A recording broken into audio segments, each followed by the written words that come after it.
Welcome to the MSUM Dragons Podcast. It's normal for families to have some competition within, but to actually compete against each other is what we're talking about today in the world of tennis. Our head coach is also the father of a player for Minnesota Duluth, and they play each other Saturday. And so I thought, and you thought, it'd be a great topic to have you guys on the podcast today. So first of all, thank you for joining us. And I'll jump right into the questions. And first of all, with Isabel, what's it like to have a dad as a coach in a sport that you ended up going and competing at collegiately? I lucked out having a really awesome dad for a coach. I know there are some of those relationships where there's a lot of pressure put on the athlete to perform a certain way or to practice so much throughout the week. But growing up, having him as my coach, there was never that pressure. It was always on me to make that decision, to want to go hit, want to go play. So there was none of that pressure, which was amazing. And then being able to have him still support me, even though I'm competing on a different team, has been just a great experience. And I share your story. My father was a collegiate coach when I was growing up as well. Always had opportunities to do things that not a lot of kids had to do, and getting in the gym and doing those things from a young age. But, what's it like on the other end of that, coach, of being a dad and seeing your daughter pick up the sport that you fell in love with? Well, I was very happy that she fell in love with the sport of tennis, because it's a sport that she will play for many, many years yet. I was also her high school coach. I coached at South High School. So she played for me at South, which was an awesome experience. And so I didn't actually start coaching at MSUM until your junior year. Is that right, Isabel? Her junior year. So she actually picked her school before I started coaching at MSUM, but it was really awesome watching her grow in the game into her adulthood. And how do you keep boundaries? Because the friction of a lot of, oh, you both smiled, you knew this was coming. There's a lot of friction between the coach and kid combo, where sometimes if it's the father or mother and whatever case, there's a lot higher expectations, and sometimes that causes friction.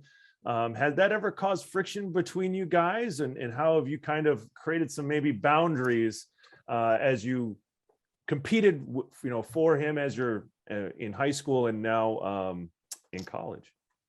Yeah, in high school, there was never really that friction that I ever felt like there was any more expectations on me than any other player.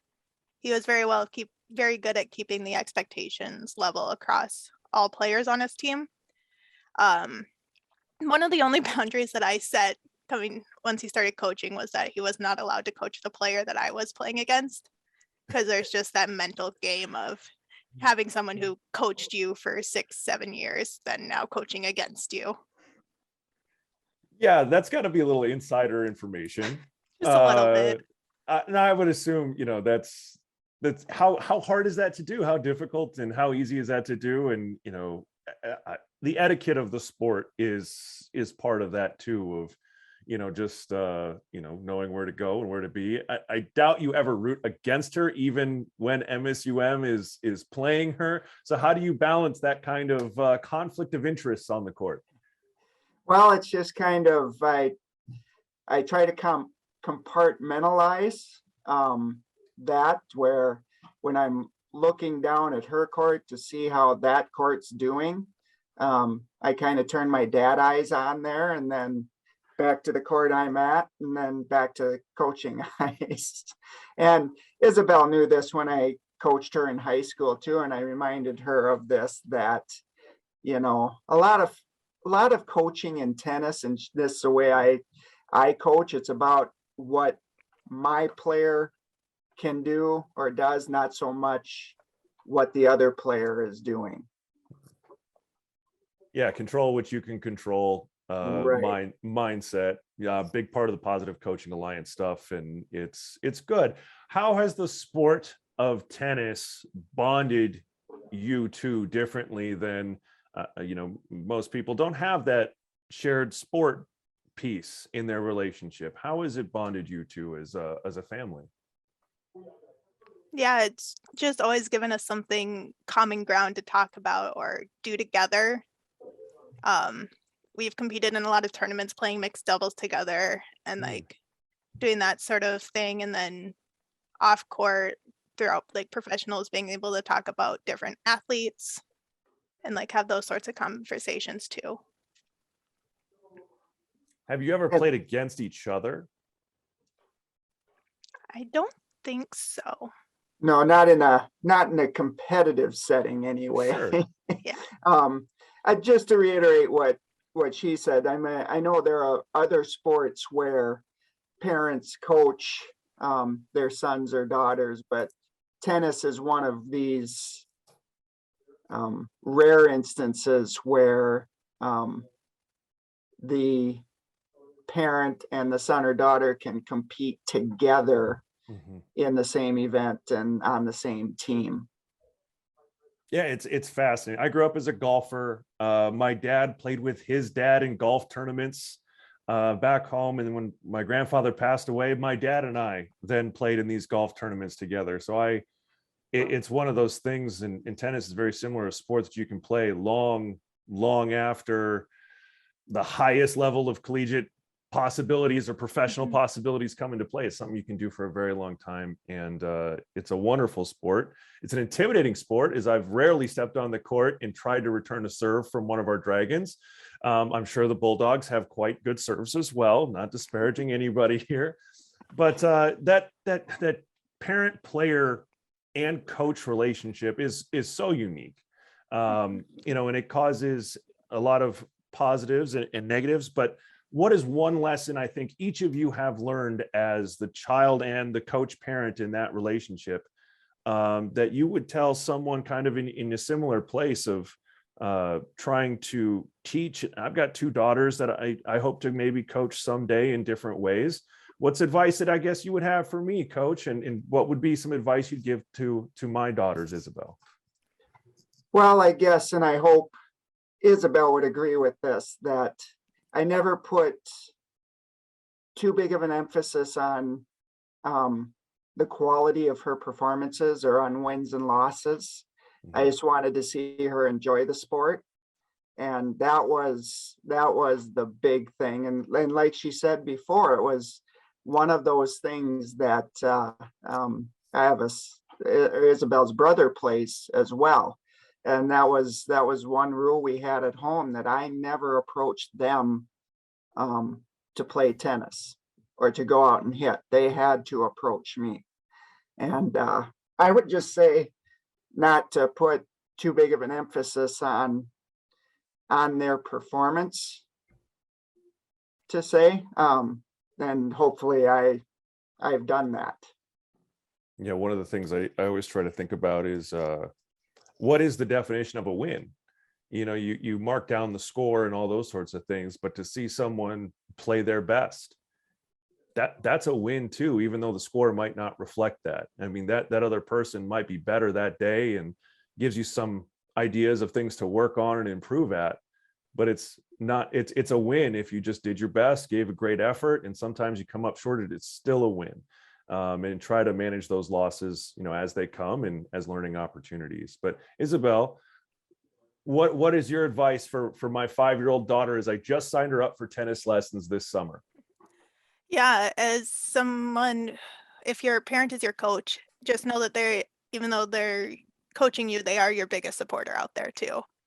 So like just being honest and open with them while you're out there on court of where your struggles are, that they want to help you, not just critique you.